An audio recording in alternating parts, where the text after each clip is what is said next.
They said he had a heart made of ice and veins filled with gasoline. Landon Moretti wasn't just a boss.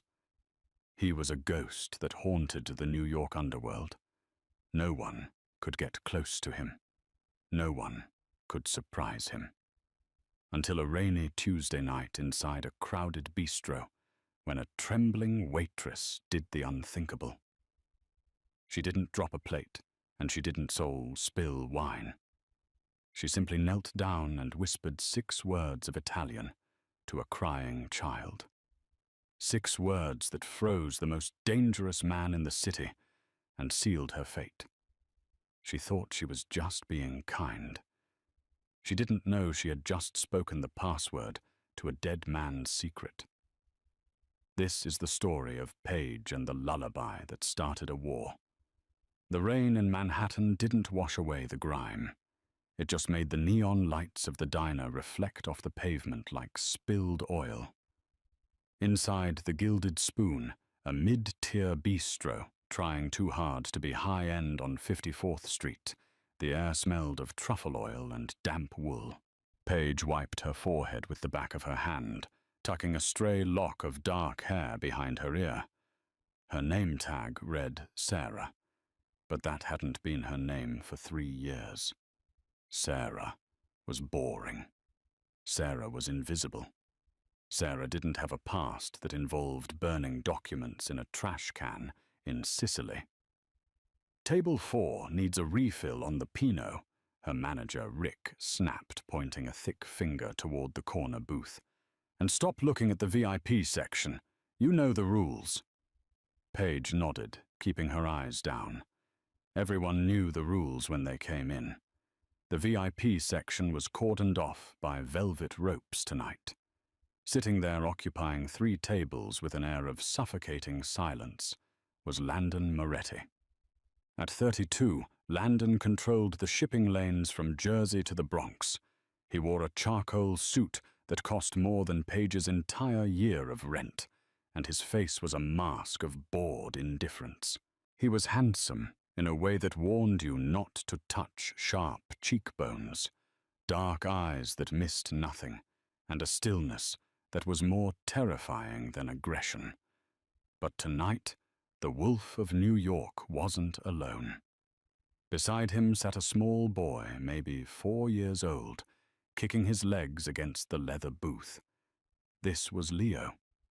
The rumors said he was Landon's nephew, the son of his late brother, Santino, who had been gunned down 2 years ago. Landon looked at the boy not with affection, but with a perplexed responsibility, like one might look at a bomb they didn't know how to defuse. Suddenly the bistro's ambient jazz was pierced by a wail. Leo had knocked over his glass of apple juice. The sticky liquid pooled onto the pristine white tablecloth. The boy's face crumpled, turning red. "No, no!" the child screamed, thrashing in his seat. The entire restaurant went silent. Forks paused halfway to mouths. In Landon Moretti's world, noise was a liability. He stiffened, his jaw clenching. A large bodyguard, a man known only as Dominic, stepped forward to intervene. But his sheer size only terrified the boy more. "Leo, stop!" Landon commanded. His voice was low baritone, and usually commanded instant obedience from hardened criminals. It did nothing for a toddler having a meltdown. Leo screamed louder, sliding off the chair and under the table, curling into a ball of misery. Paige watched from the service station. She knew she should stay put. She knew Sarah would stay put. But the sound of that cry had triggered a phantom ache in her chest she had spent years trying to suppress. It was a cry of pure abandonment. Without thinking, ignoring Rick's frantic hand gestures, Paige grabbed a clean napkin and walked toward the VIP section. "Excuse me," she said softly. Dominic's hand went inside his jacket immediately. Landon held up a hand to stop him, his dark eyes locking onto Paige. They were cold, assessing her like a threat. "The juice," Paige said, her voice trembling slightly but holding her ground. "I'll clean it." She knelt down beside the table. She didn't reach for the boy. She didn't try to pull him out. She just started wiping the floor near his hiding spot. "He won't come out," Landon said, his tone dismissive. "Leave it." Paige ignored the Don of New York.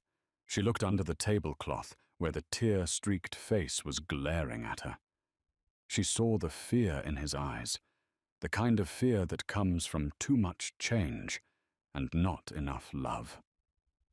She leaned in, dropping her voice to a whisper, so the rest of the room wouldn't hear. But she knew the man in the charcoal suit was listening. "Shh, piccolo cuore," she whispered. Landon's glass of water paused halfway to his lips. Paige continued, unaware of the shift in the air. She hummed a melody, one that smelled of lemon trees and salty sea air. Then she spoke the words she hadn't dared to speak since she fled Palermo. "Le stelle ti proteggono quando il sole dorme. Vieni fuori, il buio è solo un mantello." The stars protect you when the sun sleeps. Come out. The darkness is only a cloak. It was a specific dialect, not the textbook Italian taught in American universities. It was Sicilian, specifically the dialect from the coastal villages near Cefalù. Under the table, Leo sniffled. He looked at her, his big brown eyes wide. He understood. He crawled out slowly, his small hand reaching for the clean napkin she offered. Paige smiled, a genuine, heartbreakingly sad smile. She patted his head, once stood up, cleared the broken glass and turned to leave. She didn't get far. "Wait." The word cracked through the air like a whip. Paige froze. She turned slowly. Landon Moretti had stood up. He was tall, looming over her.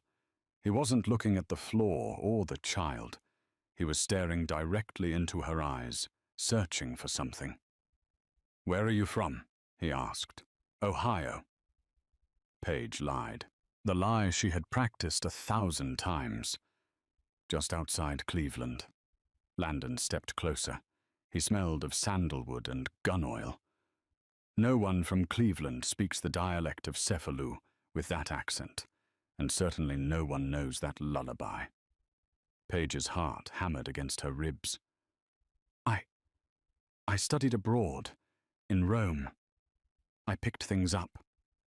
That lullaby," Landon said, his voice dropping to a dangerous whisper. "My brother wrote it. For his son. He never wrote it down. He never recorded it." The blood drained from Paige's face. She gripped the tray in her hands so hard her knuckles turned white. She had made a mistake, a fatal mistake. "I must have heard it somewhere else," she stammered, backing away. "I have tables waiting. Excuse me, sir." She turned and walked away fast. She didn't run. Running was an admission of guilt, but she walked with a frantic purpose. She shoved through the swinging kitchen doors, threw her apron into the hamper, and grabbed her coat. "Rick, I'm sick," she gasped to her manager as she bypassed the time clock. "I have to go. You walk out now, you're fired," Rick shouted. "Keep the tips," she yelled back, bursting out the back alley door into the rain. Back at table 4, Landon Moretti sat down slowly. He watched the kitchen door swing shut. He looked at his nephew, who was now calmly coloring on a placemat, the tantrum entirely forgotten. Landon pulled out his phone. He didn't look at the screen. He dialed by memory. "Dominic," he said to the man standing beside him. "Yes, boss. The waitress. Sarah. I want her name. I want her address. I want to know who she calls, where she sleeps, and why she has a dead man's song in her mouth." Landon's eyes narrowed. "Find her." Tonight. The apartment in Queens was small, damp, and smelled of boiling cabbage from the neighbor downstairs. It was perfect because it was undetectable. Cash only. No lease.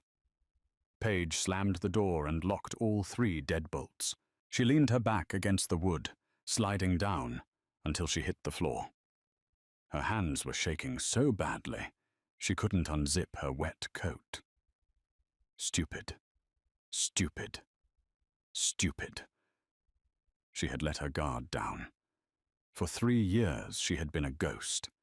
She had dyed her blonde hair a dull brown, wore baggy clothes to hide her figure, and adopted the flat nasal accent of the Midwest. But looking at that boy, Leo, it had broken her. She knew who Landon Moretti was. Everyone did. But she hadn't known the boy was his nephew. She hadn't known the connection to the song. She scrambled to her feet. She had to leave. She had a go-bag under the floorboards in the closet, fake passport, $5,000 in cash, and a burner phone. She dragged the suitcase out, throwing clothes into it haphazardly. Buzz. Her phone sat on the kitchen counter. Not the burner, her regular phone. She stared at it. It buzzed again. An unknown number. Paige's breath hitched. She approached the phone like it was a viper. She pressed answer, but didn't speak. Sarah Miller, a voice said. It wasn't Landon. It was smooth, digital, and efficient. Social security number ending in 4588, born in Dayton, Ohio. Parents deceased in a car accident in 2018. Paige gripped the counter. Who is this? A very convincing backstory, the voice continued. Almost perfect. Except Sarah Miller died of leukemia at age 6 in Dayton. You bought her identity from a broker in Chicago 3 years ago. Paige hung up. She threw the phone into the sink and turned on the tap, drowning it. She grabbed her bag and ran for the door. She unlocked the deadbolts, threw the door open and screamed. Blocking the hallway was a wall of a man. Dominic. Behind him, leaning casually against the peeling wallpaper of the hallway, was Landon Moretti. He held a black umbrella that was dripping water onto the cheap carpet. Going somewhere, Sarah? Landon asked. Or should I call you by your real name? Paige backed up, stumbling over her own suitcase. I don't know what you want. I'm just a waitress. Landon stepped into the apartment. He looked around the squalid room with a mix of pity and disgust. He closed the door behind him, shutting out the world. You're good, Landon admitted. My hacker took 20 minutes to break your alias. Usually it takes 2. You've been running for a long time. Please, Paige whispered. I didn't mean any disrespect. The boy was crying. I just wanted to help. The song, Landon said, stepping closer, crowding her space. My brother Santino. He was a poet before he was a killer. He made that melody up for his wife when she was pregnant. She died in childbirth. Santino died 2 years later. No one else knew it. He trapped her against the kitchen counter. He didn't touch her, but his presence was overwhelming. He placed a hand on the counter on either side of her hips, boxing her in. So tell me, Landon growled, his face inches from hers. Are you his mistress, a spy, or did you kill him? I didn't know him, Paige cried, tears spilling over. I swear, liar. He reached into his jacket pocket. Paige flinched, expecting a gun. Instead, he pulled out a photo. It was a grainy surveillance picture from Italy, taken 4 years ago. It showed a woman with long blonde hair, laughing at a cafe table. She was sitting across from a man. The man was Santino Moretti. Landon held the photo up to her face. This is you, before the hair dye, before the Ohio accent. You knew my brother. Paige stared at the photo. Her heart stopped. She couldn't deny it. I can explain, she whispered. You will, Landon said. He grabbed her wrist. His grip was iron, but not painful. Possessive. But not here. You're coming with me. No, I can't. They'll find me. Paige panicked, struggling against his grip. Landon paused. Who will find you? The people I'm running from, she gasped. If I go with you, I'm dead. If I stay here, I'm dead. Just let me go. Landon looked at her. Really looked at her for the first time. He saw the terror in her eyes, and he realized it wasn't directed at him. She was afraid of something else. Something worse than the Moretti crime family. He pulled her closer. You spoke Italian to my blood. You calmed the wolf inside my nephew. That makes you my problem now. He turned to Dominic. Grab her bag. Burn the apartment. Make it look like an electrical fire. Landon, please, Paige begged, as he dragged her toward the door. You're under my protection now, Tesoro. Landon said, his voice cold as the grave. And if anyone wants to touch you, they'll have to climb over a mountain of my men to do it. As they exited the building into the pouring rain, a black SUV idled at the curb. Landon shoved her into the back seat. As the car sped away, Paige looked back. Flames were already licking at the window of her third-floor apartment. Her life as Sarah was gone. She was trapped in the beast's den now. But Landon didn't know the truth. He thought she was just Santino's mistress. He didn't know that the lullaby wasn't the only thing she shared with the dead man. She looked down at her hands. She had to keep the secret. If Landon found out who she really was and who her father was, he wouldn't protect her. He would kill her himself.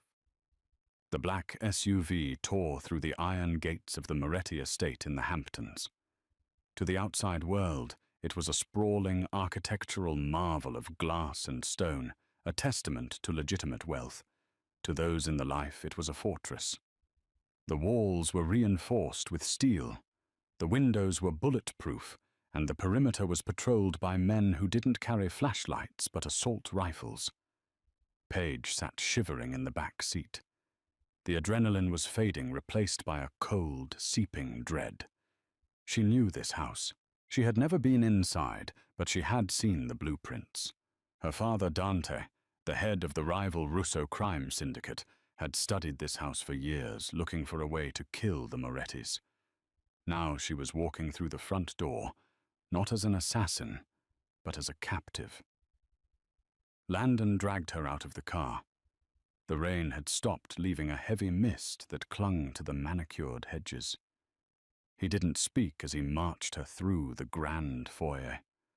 The floors were marble black and white, cold enough to freeze the blood. Dominic, take Leo to his room. Wake the nanny.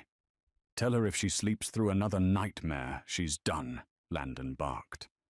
Dominic nodded, scooping the sleeping boy out of the car seat and carrying him upstairs.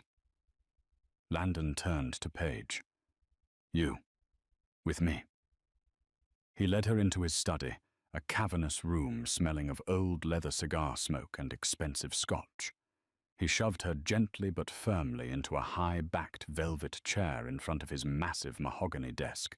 He walked to a side cabinet, poured 2 fingers of amber liquid into a crystal glass and downed it in one swallow.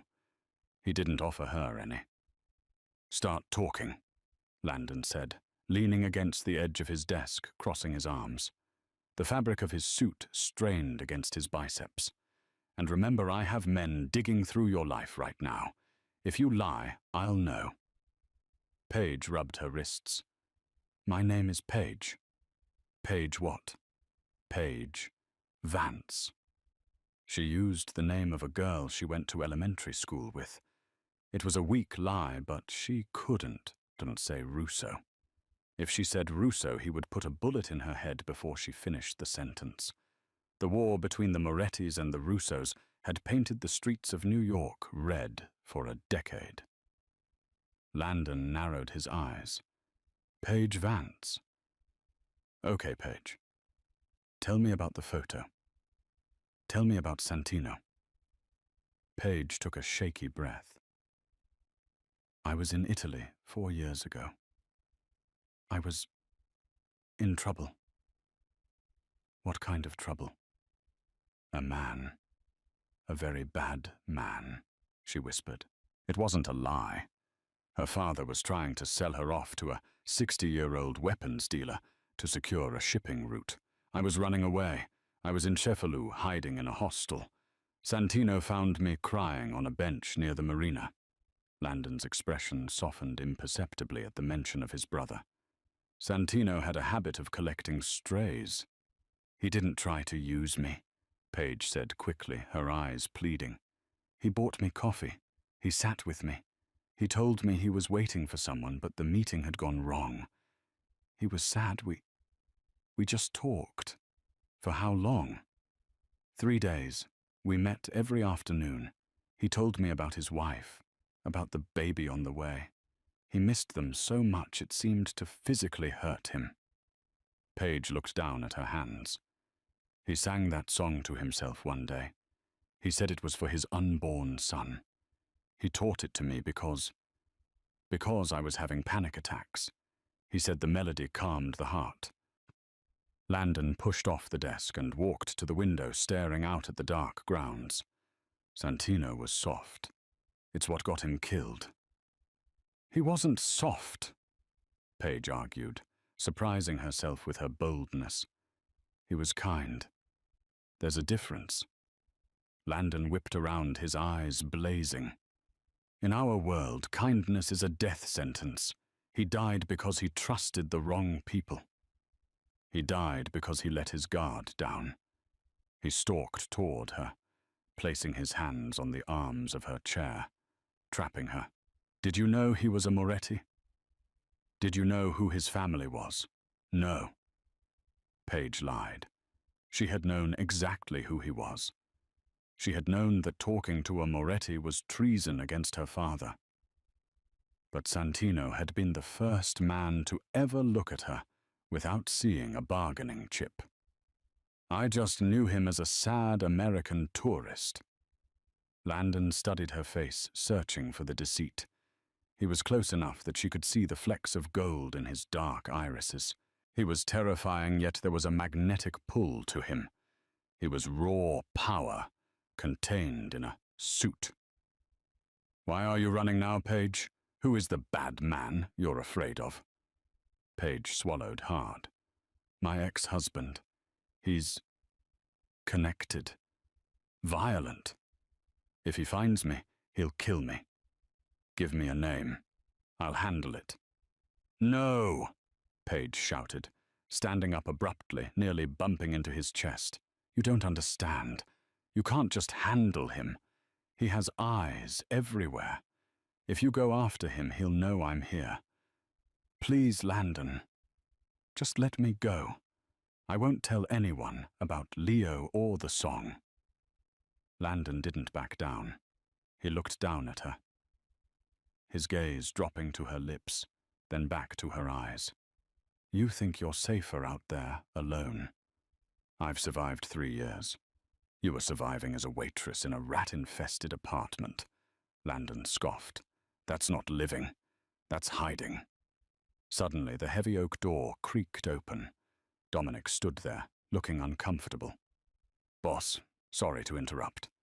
What is it? Landon didn't step away from Paige. It's the boy, Leo. He's at it again. Screaming. Throwing things. The nanny tried to give him a sedative and he bit her. She quit. Walked out of the front door 5 minutes ago. Landon groaned, rubbing his temples. Get another one from the agency. It's 2:00 a.m., boss. And frankly, the agency is running out of women willing to work here. The kid is difficult. A piercing scream echoed down the hallway, ghosting through the thick walls of the mansion. It was a sound of pure terror. Landon looked torn. He was a kingpin, a man who ordered hits and negotiated million-dollar deals, but he was powerless against a 4-year-old's trauma. Paige stepped around Landon. "Let me try." "No," Landon said instantly. "You're a security risk. You don't go near the boy." "He knows me," Paige said firmly. "He trusts the song. Do you want him to scream all night, or do you want him to sleep?" Landon clenched his jaw. He looked at Dominic, then at Paige. "Fine," he spat. "But if you try anything, if you so much as look at the exit, Dominic will break your legs." "Understood," Paige said. She walked past him, heading up the grand staircase toward the screams. Landon watched her go, a strange feeling settling in his gut. He should have locked her in the basement. He should have interrogated her until she broke. But when she stood up to him, when she defended his dead brother, for a second he didn't see a stranger. He saw an equal, and that terrified him more than any bullet. The nursery was larger than Paige's entire apartment. It was filled with expensive toys, electric cars, life-sized stuffed tigers, a train set that probably cost $5,000. But it was cold. It lacked warmth. Leo was standing in the middle of his bed, tears streaming down his face, clutching a pillow. He looked tiny and alone in the vast room. When Paige entered, Leo stopped screaming. He hiccuped, his eyes locking onto her. "Hi, Leo," she whispered, keeping her hands visible. "Remember me from the restaurant?" Leo sniffled. You know the song." "I do," Paige said, sitting on the edge of the bed. "Do you want to hear it again?" Leo nodded vigorously. He crawled toward her, collapsing into her lap. Paige wrapped her arms around him. He felt fragile like a bird. She began to hum the low, rhythmic tune of the Sicilian coast. She stroked his hair, rocking him gently. Landon stood in the doorway, leaning against the frame. He watched in silence. He had seen Leo reject 5 nannies in the last month. He had seen the boy throw vases and bite hands. But with this woman, this stranger with the fake name and the hidden past, Leo was melting. Within 10 minutes the boy was asleep, his breathing deep and even. Paige carefully laid him down and tucked the duvet around him. She lingered for a moment, brushing a curl off his forehead. She looked like she belonged there. She turned and found Landon watching her. The intensity of his gaze made her breath catch. "He misses his father," Paige said, softly, walking over to the door. "He doesn't need toys, Landon. He needs presents." "I'm busy," Landon said, defensively, though his voice lacked its usual bite. "I run an empire. I can't play blocks all day." "He doesn't need you to play blocks. He needs you to be there. He's scared you're going to leave him too." Landon looked at the sleeping boy, guilt flashing across his face. He quickly masked it. "Come with me." He led her down the hall to a guest room directly adjacent to the nursery. He opened the door. It was a stunning room decorated in creams and golds, with a 4-poster bed and a balcony overlooking the garden. "You sleep here," Landon commanded. Paige blinked. "What?" "You heard me. The nanny quit. You're the new nanny." "I didn't agree to this," Paige protested. "I need to leave." "You can't leave," Landon said, stepping into the room and closing the distance between them again. "I checked your Paige Vance story while you were singing. It's thin. There's no record of an Paige Vance in Cleveland matching your description. You're still lying to me." Paige's heart pounded. So until I find out who you really are, you don't leave this property. And since you're here, and since you're the only person who can stop my nephew from screaming the house down, you're working." "This is kidnapping," she hissed.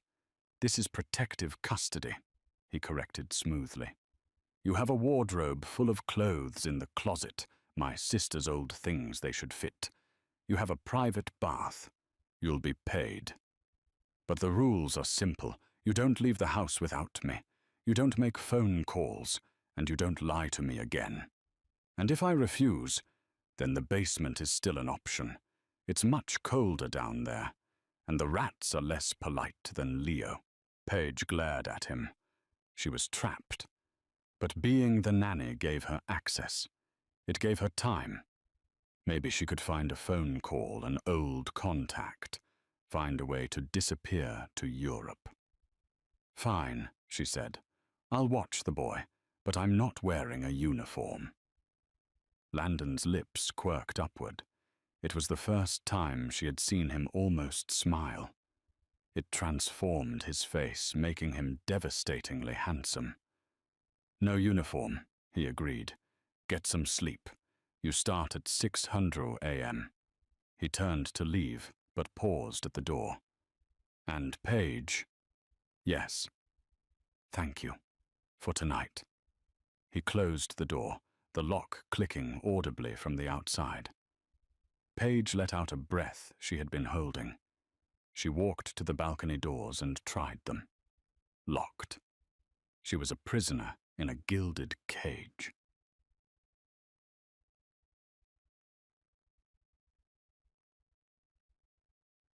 Over the next 3 days, a strange routine emerged. Paige, who everyone called Sreimstu, the nanny, except Landon, who called her Paige, when they were alone, spent her days with Leo. They played in the garden, they baked cookies in the massive kitchen, much to the chef's annoyance, and they read stories. Landon was always there, lurking on the periphery. Paige would look up from the sandbox to see him watching from his office window. She would be reading in the library, and he would walk in pretending to look for a file, but his eyes would linger on her. The tension between them was growing. It was a thick electric current that hummed whenever they were in the same room. On the 4th night, a thunderstorm rolled in. The crash of thunder shook the house. Paige woke up instantly knowing Leo would be terrified. She grabbed her robe and rushed into the hallway. She collided hard with a solid wall of muscle. Oof! Strong hands grabbed her waist to steady her. She looked up. It was Landon. He was shirtless. Paige's brain short-circuited. He was sculpted like a Roman statue. Broad shoulders, defined abs, and a road map of scars across his chest that told a violent history. He smelled of rain and warm skin. Leo, Landon said, his voice rough with sleep. I heard thunder. I was just going to him, Paige stammered, unable to tear her eyes away from his chest. I'll come with you. They entered the nursery together. Leo was sitting up, eyes wide with panic. When he saw them both, he relaxed. Uncle Enzo Serra. Landon sat on one side of the bed, Paige on the other. For an hour they sat there as the storm raged outside. They talked to Leo, telling him stories to distract him. For the first time, Paige saw Landon let his guard down completely. He made a funny voice for one of Leo's stuffed bears. He laughed when Leo tickled him. It was domestic. It was intimate. It was dangerous. When Leo finally fell asleep, the silence in the room changed. It wasn't the silence of a sleeping child anymore. It was the silence of two adults who were painfully aware of each other. They stood up and walked into the hallway. The lights were dim. You're good with him, Landon said, his voice low. He was standing too close again. He's a good kid. He just needs love. And what do you need, Paige? Landon asked. He reached out his fingers, brushing a strand of hair away from her face. His touch burned her skin. Paige's breath hitched. I need to survive. I can give you that, Landon murmured. He stepped closer, crowding her against the wall. He wasn't threatening her this time. He was seducing her. "Tell me who you are. Trust me, and I'll give you the world." Paige looked up into his eyes. She wanted to tell him. God, she wanted to tell him. She wanted to stop running. She wanted to melt into his arms and let this powerful, dangerous man protect her. She parted her lips to speak. "My name is Paige Russo. I am the daughter of your enemy." But before she could get the words out, the sound of breaking glass shattered the moment. Downstairs, the sound of a window being smashed in. Landon's demeanor shifted instantly. The lover vanished. The killer returned. He shoved Paige behind him, pulling a gun from the waistband of his pajama pants, a gun she hadn't even noticed he was carrying. "Get in Leo's room," he ordered, his voice ice cold. "Lock the door. Do not open it unless you hear my voice. Landon, go." He turned and ran toward the stairs, moving like a shadow. Paige didn't listen. She rushed into Leo's room, locked the door, and dragged a heavy dresser in front of it. But she didn't stay there. She saw a shadow move across the balcony outside the window. They weren't just downstairs. They were climbing the walls. Paige grabbed a heavy brass lamp. She knew these men. She knew how they moved. They were Russo hitmen. Her father had found her. She wasn't just a nanny anymore. She was a daughter of the underworld, and she wasn't going to let them take her or the boy without a fight. The balcony doors of the nursery exploded inward, showering the plush carpet with shards of safety glass. The storm outside howled, carrying the scent of ozone and wet earth into the room. Paige didn't scream. Screaming was for victims. Paige Russo had been trained since she was 12 on how to disassemble a Glock blindfolded. A figure in black tactical gear vaulted through the broken frame. He held a suppressed pistol sweeping the room. He saw the bed, the lump under the covers. "Clear," he muttered into his comms. He stepped toward the bed. Paige moved from behind the heavy velvet curtains. She didn't have a gun, but she had the heavy brass lamp she had ripped from the wall. She swung it with every ounce of desperate strength she possessed. The base of the lamp connected with the side of the assassin's helmet with a sickening crunch. The man staggered, his gun discharging into the floor with a muffled thwip. Paige didn't hesitate. She dropped the lamp and lunged. She grabbed his wrist, twisting it outward, a Krav Maga move designed to snap tendons. The man grunted in pain, dropping the weapon. He was strong, far stronger than her, and he recovered quickly. He backhanded her, sending her flying across the room. She crashed into the toy chest, tasting copper. "Bitch!" the assassin growled, pulling a knife from his vest. He stalked toward her. "Leo, stay under the covers!" Paige screamed. The assassin lunged. Paige rolled to the side, grabbing a discarded wooden block, a sharp-cornered architectural toy, and jammed it into the soft spot between the man's neck and his collarbone armor. He roared, stumbling back. Paige scrambled for the fallen gun. Her hands remembered the weight before her mind did. She gripped the polymer handle, racked the slide to clear a potential jam, and rolled onto her back. The man was raising his knife again. Bang. Bang. 2 shots, center, mass, controlled breathing. The assassin dropped to his knees, then fell face forward onto the rug, inches from her feet. Silence returned to the room, broken only by the thunder and Leo's muffled sobbing from under the duvet. Paige scrambled up, ignoring the blood dripping from her split lip. She rushed to the bed, pulling the covers back. "Leo, baby, look at me. Are you hurt?" Leo shook his head, his eyes wide with terror. "The bad man. He's gone to sleep," Paige said, her voice shaking now that the threat was over. She kept the gun trained on the door. "We're safe." The door to the hallway burst open. Paige spun around, raising the weapon, her finger tightening on the trigger. "Drop it!" Landon roared. He stood there, chest heaving, his own gun raised. Behind him were Dominic and two other guards, their weapons drawn. Landon froze. He took in the scene. The shattered glass, the dead assassin on the floor with two professional shots to the chest, and Paige, his draw,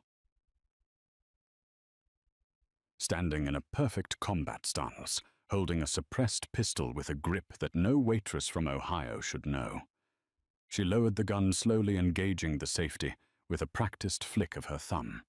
She set it on the nightstand and raised her hands. "He came through the window," Paige said, her voice flat. "He was going for Leo." Landon walked over to the body. He kicked the man over. He ripped the mask off. "Russo soldier," Dominic spat, recognizing the man. "How did they get past the perimeter?" Landon didn't answer. He was looking at Paige. He looked at the way she stood, balanced weight on the balls of her feet. He looked at the dead man, a professional killer twice her size, whom she had dispatched alone. He walked up to her. The tenderness from an hour ago was gone, replaced by a terrifying coldness. "Who taught you to shoot like that?" Landon asked quietly. "My father," Paige whispered. "And who is your father?" Paige closed her eyes. The game was up. The lie was dead. Dante Russo. The name sucked the air out of the room. Dominic raised his gun instantly, aiming it at Paige's head. The other guards tensed. Dante Russo was the devil. He was the man who had ordered the hit on Landon's brother Santino. He was the reason Leo was an orphan. "You're a Russo?"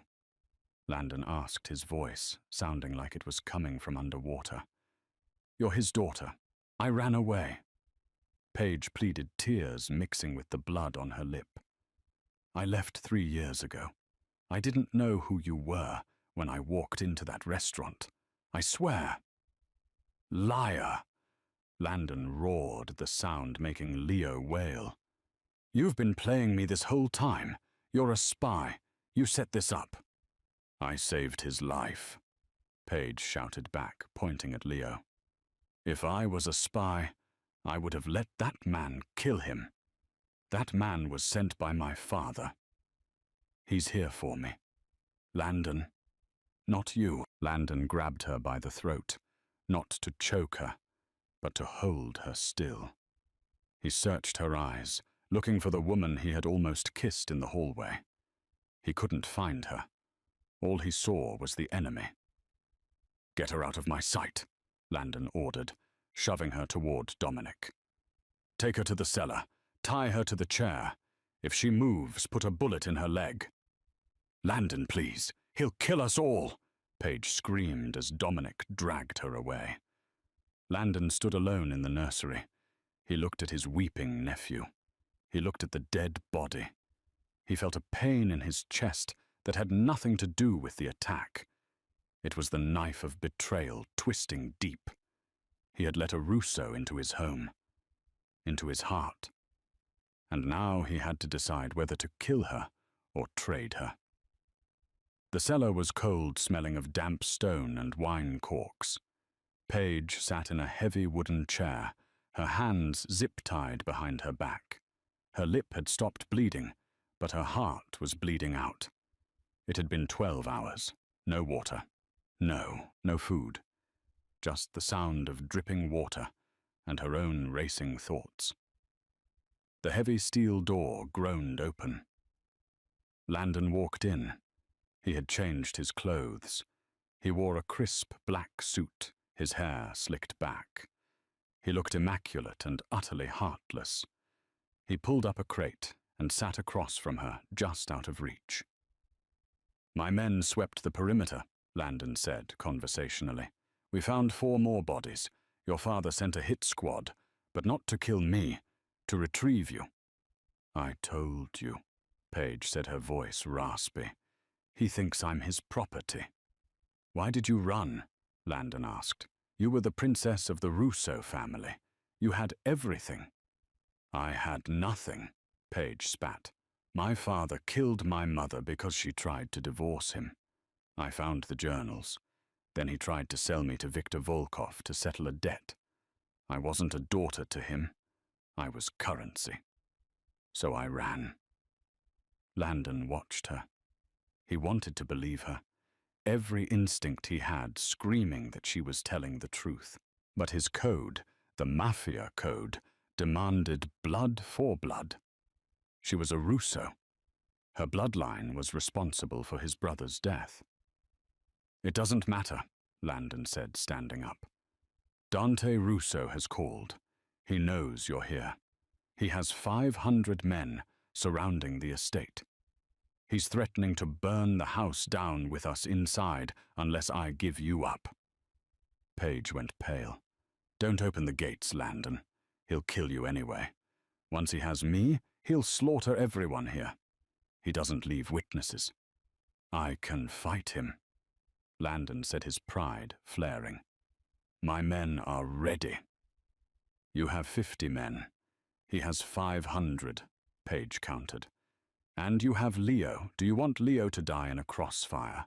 Do you want him to see what war really looks like? Landon fell silent. That was the ace card. He would burn the city for himself, but he couldn't risk Leo. What do you propose? Landon asked, his voice tight. Paige looked down at her bound hands. She knew what she had to do. It was the only way to pay for the sins of her name.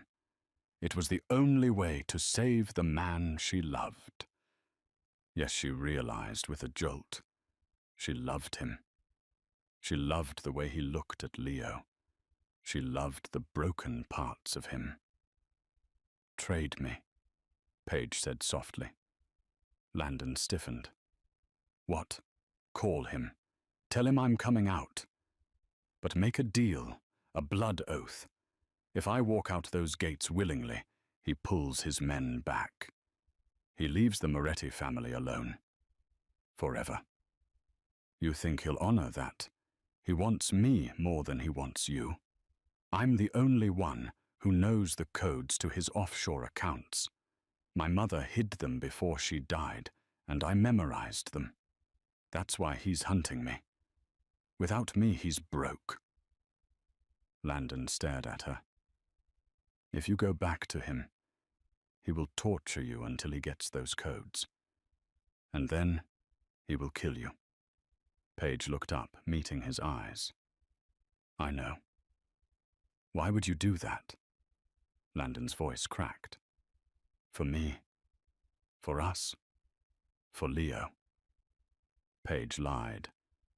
And because I'm tired of running. Landon paced the small room. He was the boss. He made life and death decisions every day. But handing this woman over to the butcher, Dante Russo felt like tearing out his own soul. But then he thought of Leo upstairs, hiding under the bed. Fine, Landon whispered. I'll make the call. He walked to the door, then stopped. He turned back, pulled a knife from his pocket, and cut the zip ties on her wrists. He grabbed her hand, pulling her to her feet. For a moment, she thought he might hit her. Instead, he pulled her into a crushing kiss. It wasn't a gentle kiss. It was desperate, angry, and full of grief. He kissed her like he was trying to memorize the taste of her. Paige melted into him, gripping his lapels, pouring all her unspoken feelings into the touch. When he pulled away, his eyes were wet. If there was another way, he started. There isn't, Paige said, stepping back. Make the call.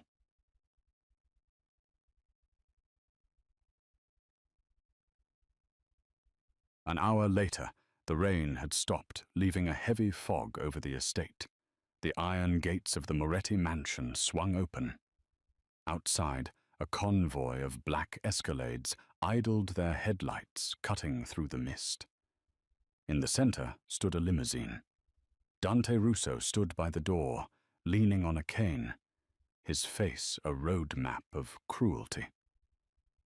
Landon stood at the threshold of his house, Dominic and his men behind him, rifles trained on the cars. Paige walked out alone. She wore the same clothes she had been captured in. She held her head high.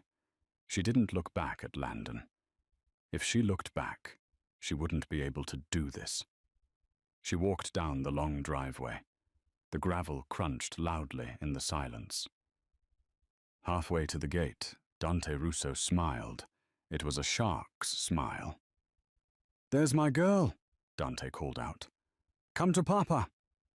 Paige reached the cars.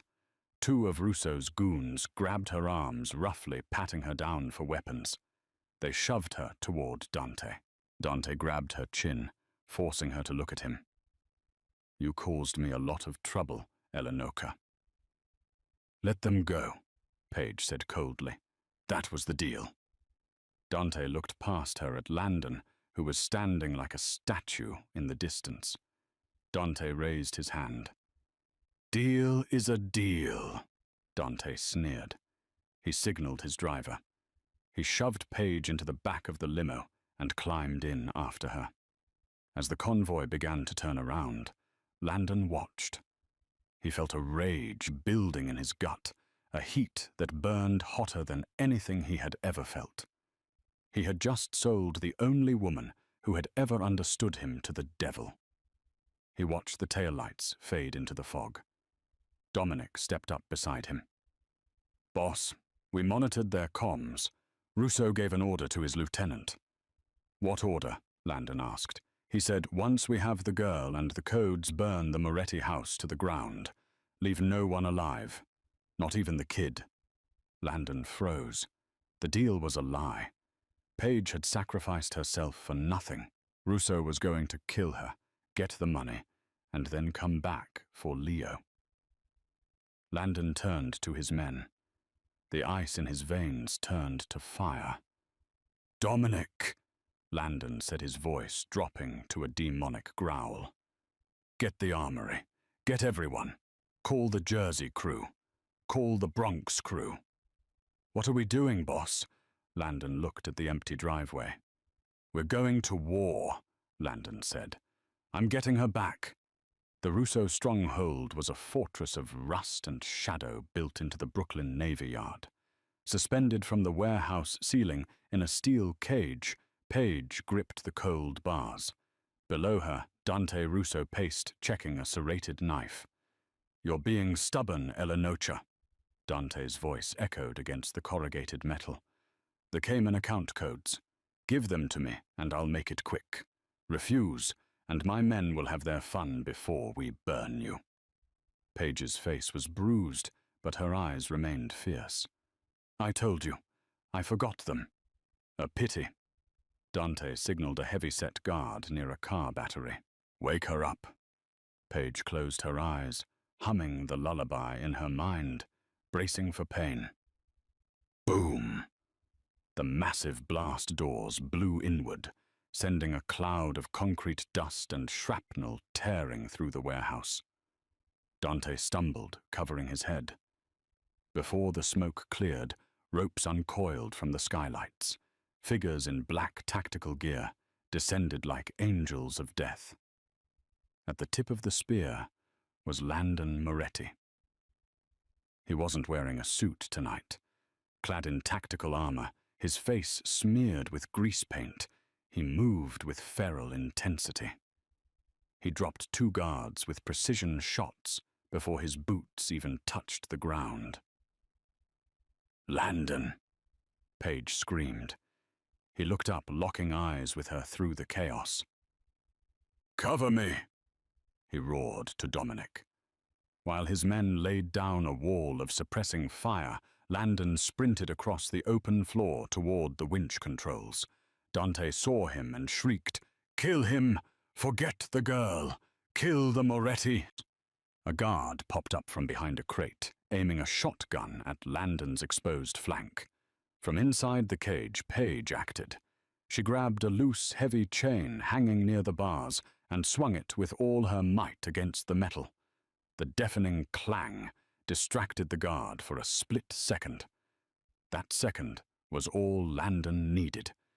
He spun, firing one shot. The guard dropped. Landon reached the panel, shot the locking mechanism, and slammed the release. The cage plummeted, hitting the floor with a bone-jarring thud. He ripped the door open, and Paige fell into his arms. "You came back," she sobbed, burying her face in his armored chest. "You're under my protection," Landon said, his voice rough. "That doesn't expire." He pressed a spare pistol into her hand.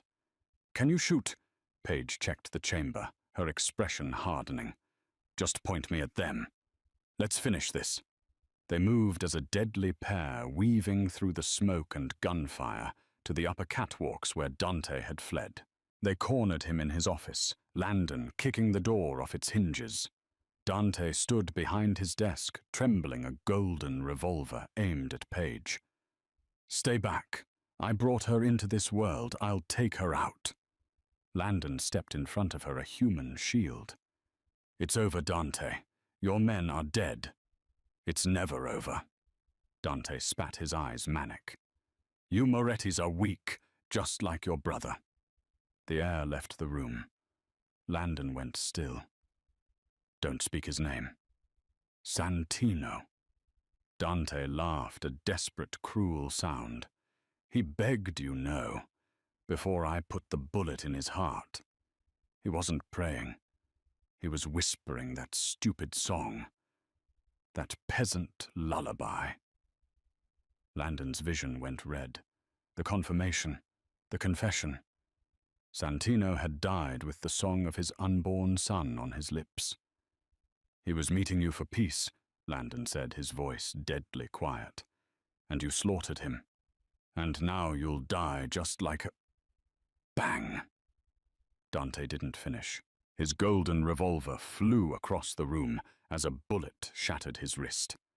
He screamed, clutching the mangled hand, dropping to his knees. Landon hadn't fired. He looked over his shoulder. Paige stood there, the pistol smoking. She hadn't shot to kill. She had shot to disarm. She stepped out from behind Landon, walking toward the man who had tormented her life. "That was for my mother," she said coldly. Dante looked up, fear finally dawning in his eyes. "Paige, baby, please. We can make a deal. The money." "I don't want your money," Paige said. "And I don't have a father." She looked at Landon. "He's yours." Landon didn't hesitate. He grabbed Dante by the collar of his expensive suit and dragged him to the shattered window overlooking the burning warehouse 3 stories below. "This is for Santino," Landon whispered, "and for the song you tried to silence." He threw Dante Russo through the glass. The scream was cut short by the sudden stop below. Landon turned to Paige. The adrenaline faded, leaving them both trembling. He cupped her face, smearing soot onto her cheek. "Are you hurt?" "I'm fine," she whispered, leaning into his touch. "I'm free." Landon rested his forehead against hers. "We're going home, Paige. To Leo." 6 months later. The heavy velvet drapes of the Moretti estate were pulled open, letting sunlight flood the marble floors. In the garden under the shade of a cherry blossom tree, 5-year-old Leo chased a golden retriever puppy, his laughter ringing in the air. The nightmares were gone. Paige sat on a picnic blanket watching him. She wore a simple white sundress, her hair loose and blonde again. She was no longer hiding. Landon joined her, handing her a glass of lemonade. He looked younger, the weight of the underworld lifted slightly from his shoulders. He sat close, his arm naturally wrapping around her waist. "Dominic says the merger is complete," Landon said. "Peace is holding." "That's because they're terrified of your wife," Paige teased. Landon chuckled. pulling a small velvet box from his pocket. "Happy anniversary," he said. It had been 1 year since she dropped that glass in the bistro. Paige opened it. Inside lay a gold locket shaped like a sun. Engraved on the back were the words, "Il buio è solo un mantello." The darkness is only a cloak. "You brought the light back, Paige," Landon murmured, kissing her knuckles. "You saved Leo. You saved me." Paige leaned over and kissed him a slow, deep kiss full of a love that had survived fire and blood. Leo ran back to them, collapsing onto the blanket. "Uncle Enzo, Paige, sing the song, the Sleeping Sun song." Paige smiled, pulling the boy into her lap as Landon held them both. As the sun began to set over the Hamptons, painting the sky in violet and gold, she began to sing. Her voice drifted over the garden walls, a melody of protection. The war was over. The ghosts were gone, and for the first time in the history of the Moretti family, there was peace. And that is the story of Paige and Landon. From a desperate waitress hiding a deadly secret to the queen of the New York underworld, she proved that sometimes the most powerful weapon isn't a gun. It's a simple act of kindness to a lost child. Landon thought he needed a soldier, but he found a partner who could match his fire with her own. What did you think of the twist about her father? And if you were in Paige's shoes, would you have sacrificed yourself to save a man you barely knew? Let me know in the comments below. If you enjoyed this Mafia romance filled with betrayal, action and redemption, please smash that like button. It really helps the channel grow. Don't forget to share this video with your friends who love a good romance drama, and subscribe and hit the bell icon so you never miss the next story. Thanks for watching, and I'll see you in the next one.